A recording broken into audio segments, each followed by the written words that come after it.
Pak moderator.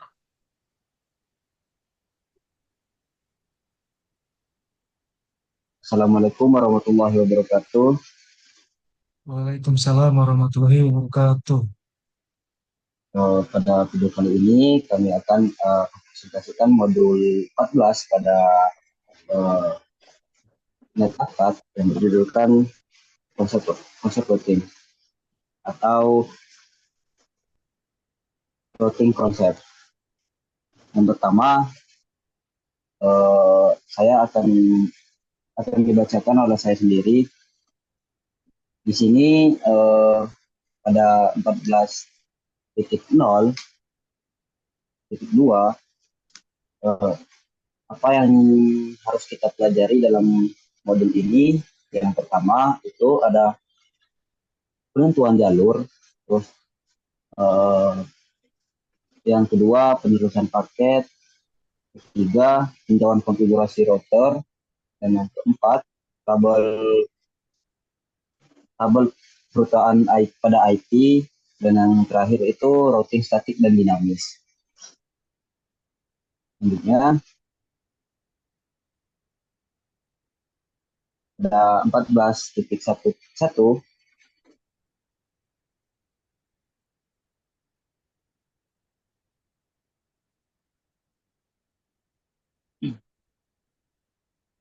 Di sini ada dua fungsi router. Nah,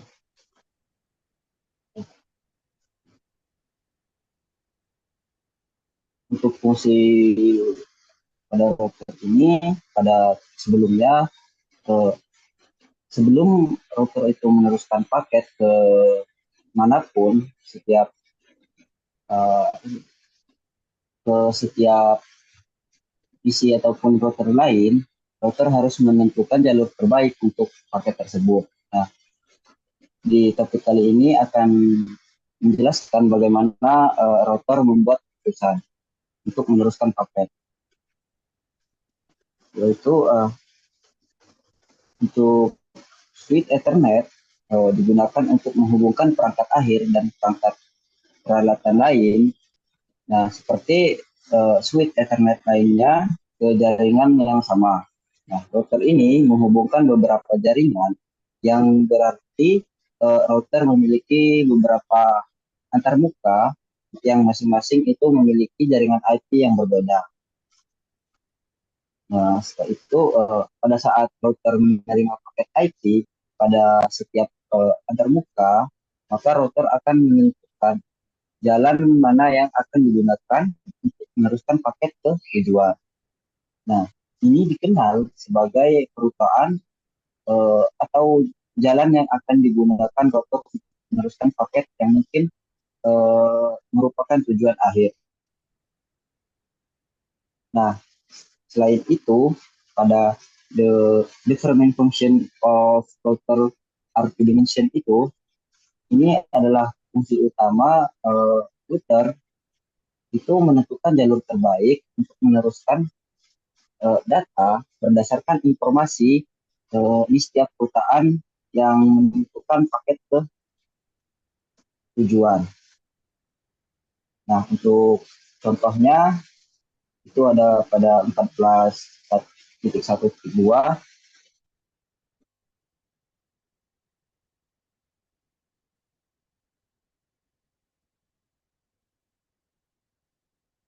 Nah, di sini ada router function example atau contoh fungsi router. Nah, untuk router menggunakan tabel routing IP untuk menentukan jalur atau rutenya. Nah, yang mana akan digunakan untuk meneruskan paket atau data, eh, bisa kita lihat pada gambar atau video yang di bawah ini.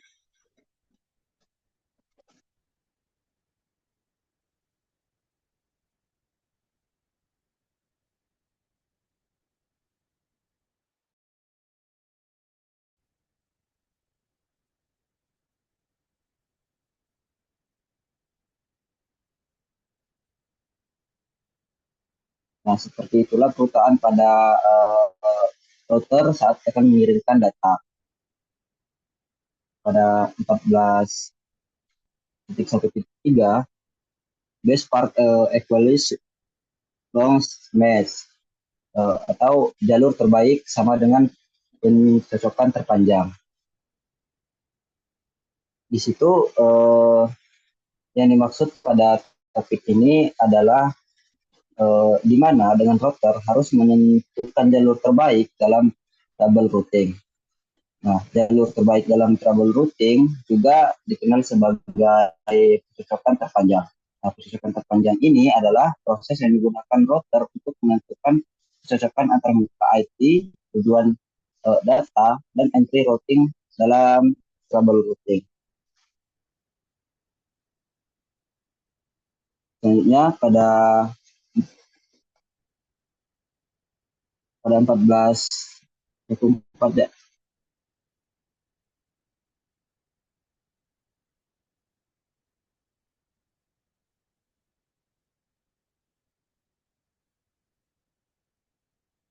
Nah, pada 14.1.4 ini IP IPv4 addressing long mesh example atau pencocokan terpanjang dalam alamat IPv4.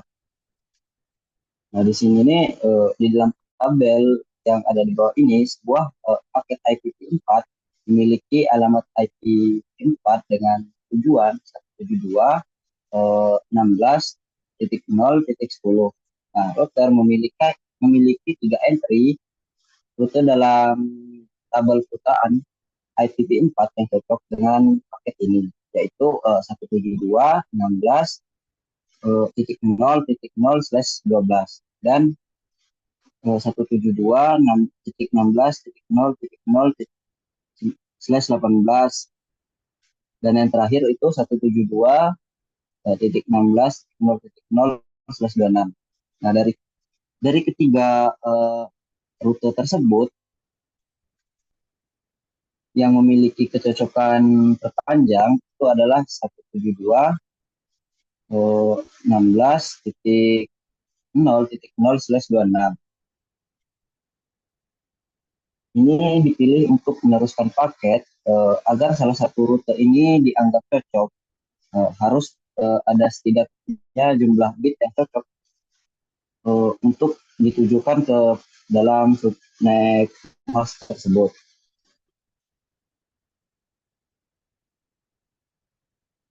Selanjutnya ya.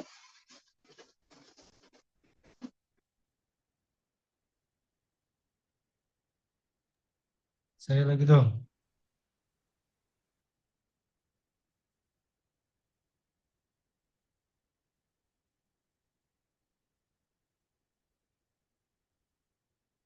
Ya, Saya lagi. kamu.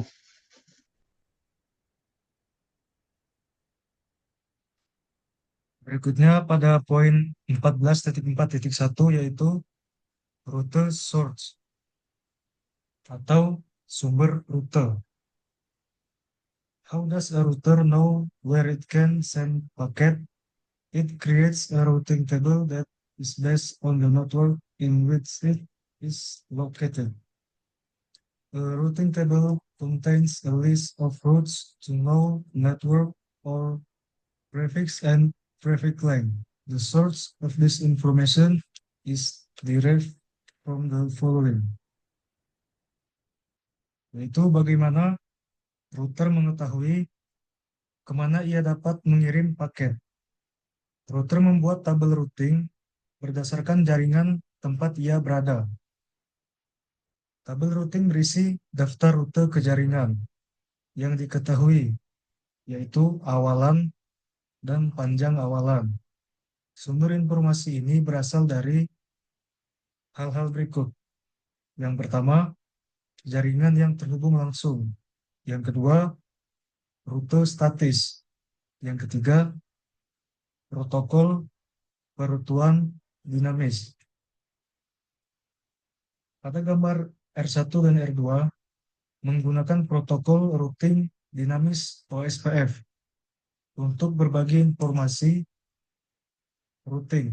Selain itu, R2 dikonfigurasi dengan rute statis default ke ISP.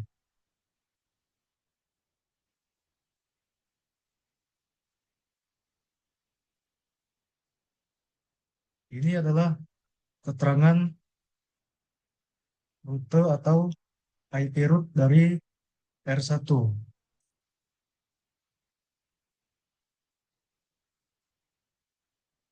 Di sini kita lihat dalam tabel perutuan untuk R1 dan R2. Di sini keterangannya adalah L, itu artinya mengidentifikasi alamat yang ditetapkan ke antarmuka router. Hal ini memungkinkan router untuk menentukan secara efisien kapan menerima paket untuk antarmuka tersebut alih-alih diteruskan. Dan C di sini itu artinya mengidentifikasi jaringan yang terhubung langsung. Dan S di sini tidak ada S.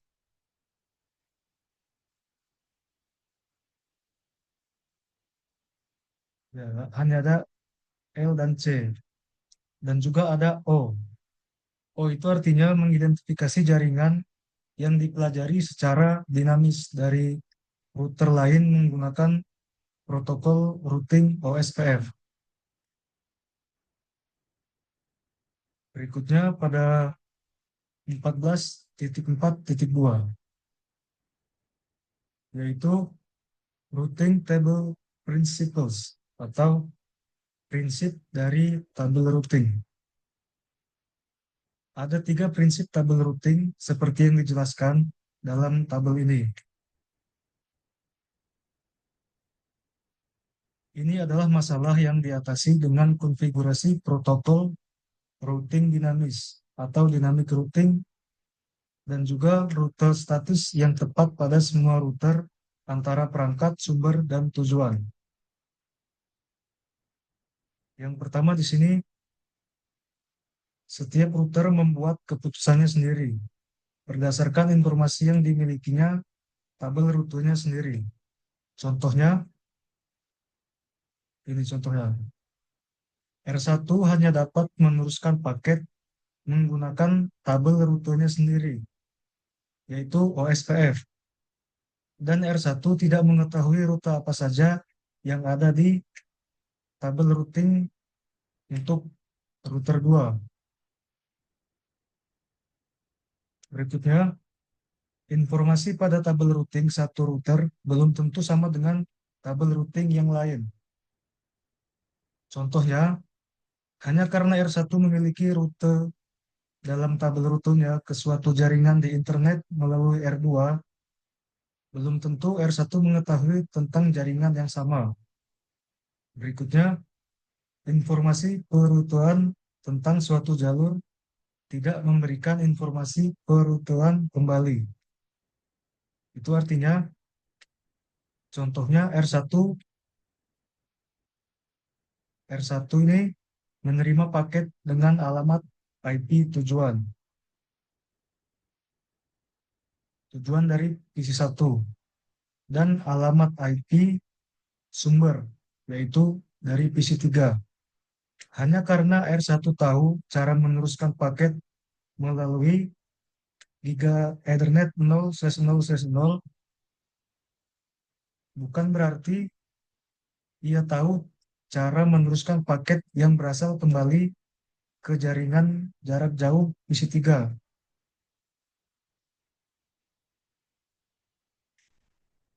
Berikutnya, pada poin 14.4.7 yaitu Dynamic Routing Protocol atau protokol routing dinamis. Protokol routing dinamis digunakan oleh router untuk secara otomatis berbagi informasi tentang jangkauan dan status jaringan jarak jauh. Protokol routing dinamis melakukan beberapa aktivitas, termasuk penemuan jaringan dan pemeliharaan tabel routing.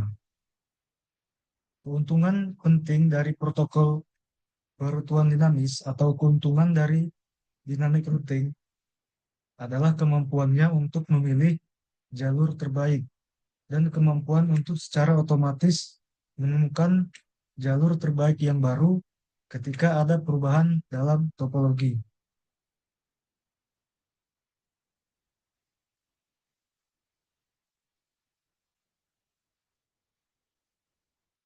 Penemuan jaringan adalah kemampuan protokol routing untuk berbagi informasi tentang jaringan yang diketahuinya dengan router lain yang menggunakan protokol routing yang sama. Alih-alih bergantung pada rute statis yang dikonfigurasi secara manual ke jaringan jarak jauh di setiap router.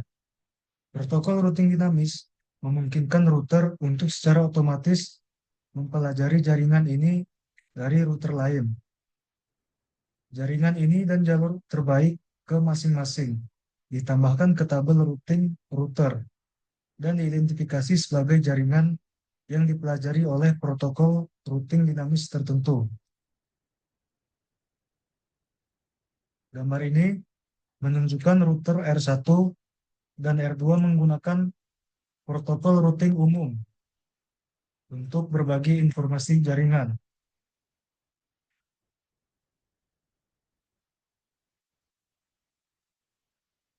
Contohnya di sini adalah R1 itu berkomunikasi dengan R2, yaitu saya akan berbagi dengan R2 semua jaringan yang saya ketahui dan memberitahu R2 jika ada perubahan pada topologi di R1.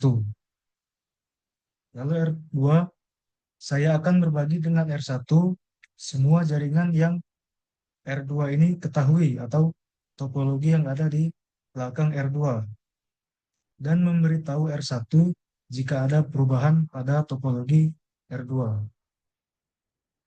Selanjutnya akan dilanjutkan oleh Ferry Sanjaya pada poin 14.5.1. Oke, terima kasih aja Prastio. Selanjutnya di sini ke 14 itu topic or the proper topic is the that are routing table. Oke, ini tentang statik atau dinamis, yaitu tentang membuat tabel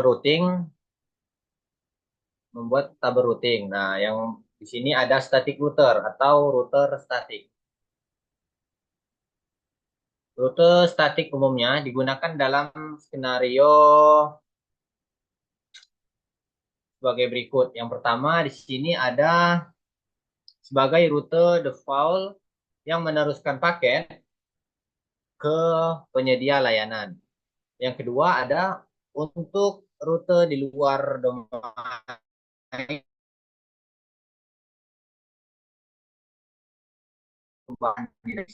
Yang ketiga eksplisit menentukan jalur untuk jaringan tertentu. Yang keempat ada untuk perutean antara jaringan rintisan. Selanjutnya ada dynamic routing protocol atau protokol routing dinamis. Dynamic routing protocol help the network administrator manage the time-consuming and exciting process of configuring and maintaining static routers. Protokol routing dinamis membantu administrator jaringan mengelola proses konfigurasi, membantu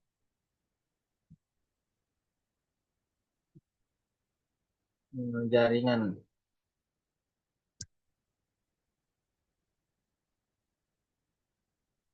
Bentar ya.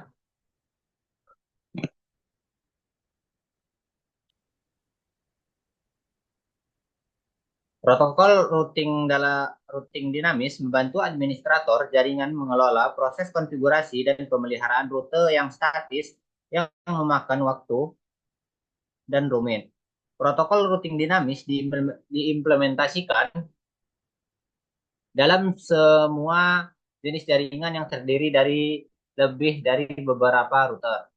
Selanjutnya di tabel ini menunjukkan perbandingan antara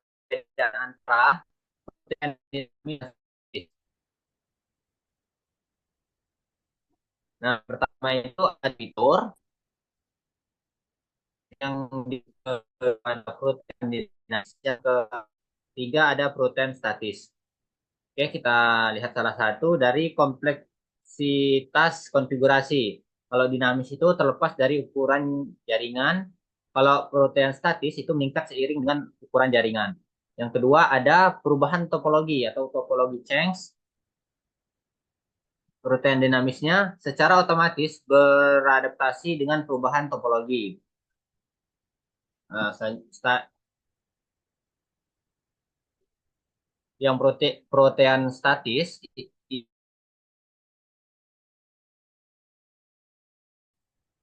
selanjutnya di 14.5.3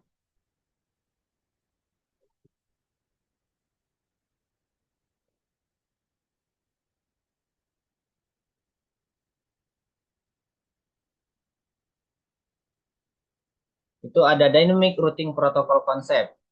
A routing protocol is a set of process, algorithm, and messages that are used to exchange routing information and populate the routing table with the choice of best path.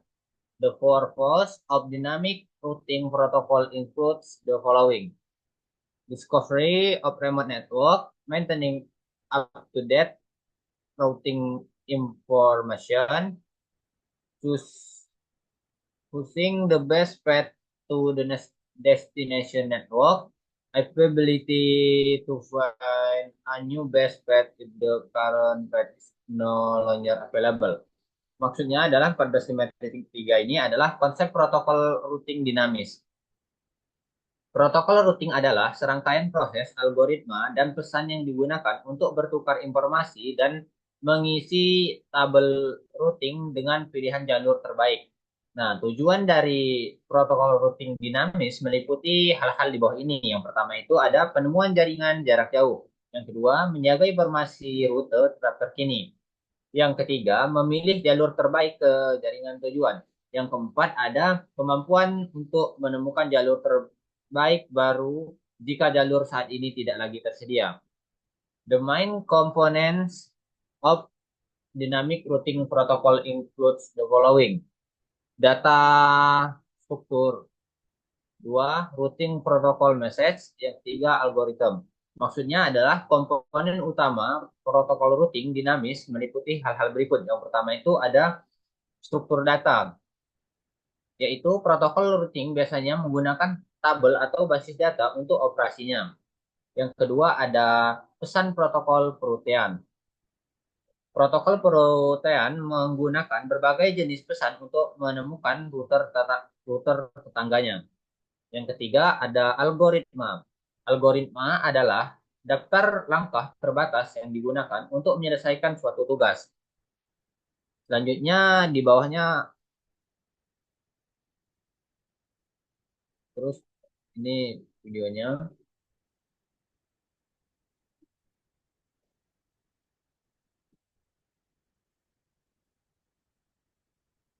Bawahnya ya.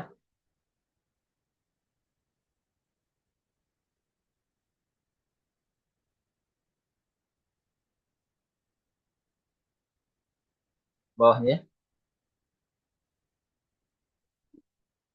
Nah, selanjutnya di 14.5.4 itu tentang best path atau jalur terbaik.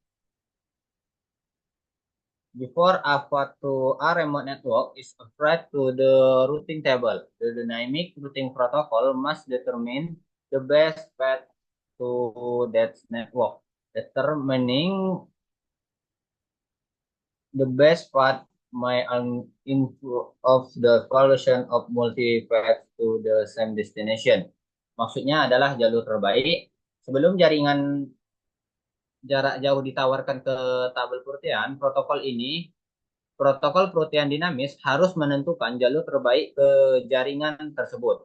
Penentuan jalur terbaik dapat melibatkan evaluasi beberapa jalur ke jaringan tujuan yang sama dan pemeliharaan jalur optimal atau terpendek untuk mencapai jaringan tersebut. Jalur terbaik dipilih oleh protokol routing berdasarkan nilai atau metrik yang digunakan untuk menentukan jarak untuk mencapai jaringan.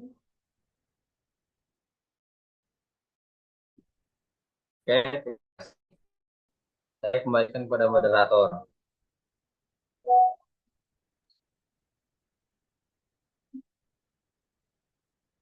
Ya, baik, terima kasih kepada rekan-rekan. Mungkin itu saja dari presentasi kami pada modul 14 ini. Kami akhiri. Eh, Wassalamualaikum warahmatullahi wabarakatuh. Waalaikumsalam Waalaikumsalam warahmatullahi warahmatullahi wabarakatuh. wabarakatuh.